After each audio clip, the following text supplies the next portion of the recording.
Today, we're going to crack open a really fascinating time capsule, a philosophical sermon from all the way back in 1995.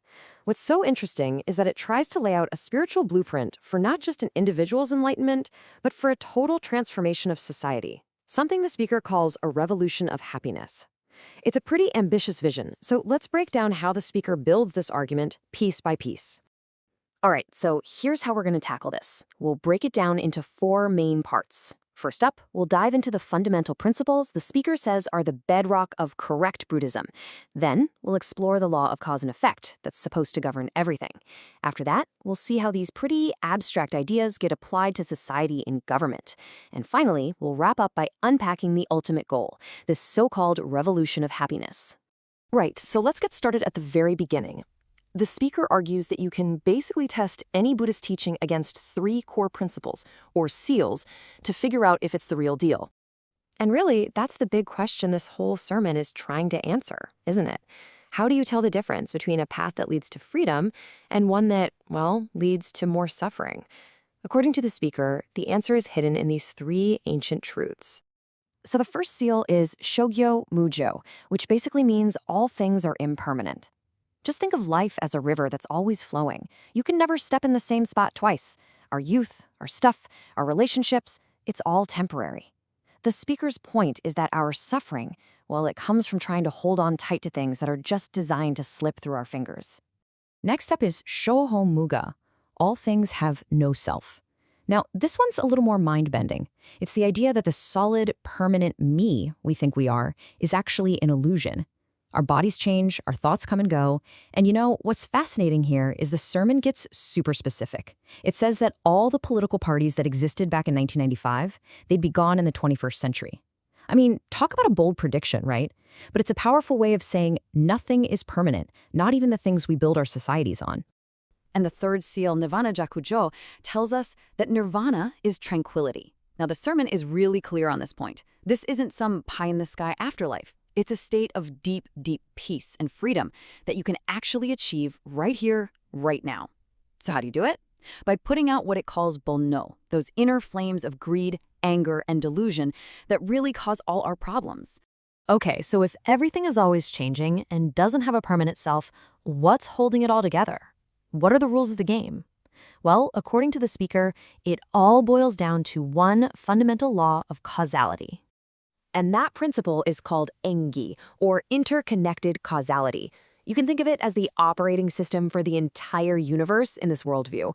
And the speaker breaks it down into two main types, one that deals with time and another that deals with space. And this is a great way to see how it works. On one side, you've got temporal causality. That's all about you personally. Every single action, every thought, it's like planting a seed that will grow into your future. That's basically the law of karma, right? But then, on the other side, you have spatial causality. This is about us. It's the idea that none of us are living in a bubble. We're all connected, kind of like knots in a giant net. What I do impacts you, what you do impacts me. Okay, so we've got these two big ideas. We're responsible for our own actions, but we're also all in this together. So the next logical question is, how do you take these spiritual ideas and actually build a fair and just society with them? And what's so interesting is that this framework tries to find a middle way. It pushes back against extreme, every person for themselves individualism. But it also rejects the idea of a totalitarian state where the individual gets completely swallowed up. The goal is to find that sweet spot where personal freedom and the good of the community actually support each other. To make this less abstract, the speaker brings up a real-world example, the ancient Buddhist community, known as the Sangha. This wasn't some top-down dictatorship. It was actually a self-governing group, almost like a republic, where they'd hash things out through open debate. And what held it all together was a clear set of laws, making sure there was freedom, but also order. And this is where it gets really wild. The speaker makes this incredible connection. They say that the principles of freedom under law, the very ideas that the 20th century Nobel Prize winner F.A. Hayek wrote about, were actually being put into practice by the Buddhist Sangha 2,500 years ago. It's a huge claim, basically saying that these modern democratic ideals have ancient spiritual roots. Okay, so that brings us to the grand finale, the whole point of this framework. If this is the blueprint for a better world, what's stopping us? What's the mission? So, after building this entire philosophical case, the sermon then switches gears and starts to diagnose the problems of the modern world. It points to what the speaker sees as the three biggest threats to our future happiness.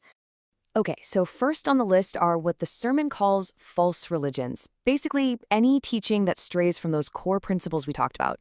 Second, atheism and materialism. The argument here is that if you believe this life is all there is, it removes the moral consequences for bad actions. And third, just the general rejection of religion altogether, which, according to the speaker, leaves a vacuum that the other two dangers rush in to fill.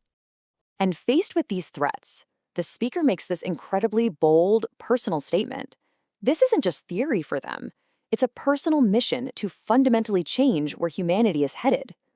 And this is the ultimate goal, the whole shebang, a revolution of happiness. The core idea is that by spreading these correct teachings, the ones based on the three seals and the law of causality, you can kickstart a global transformation. It's not a revolution with guns and barricades, but one fought with wisdom and compassion, with the simple goal of making more people happy.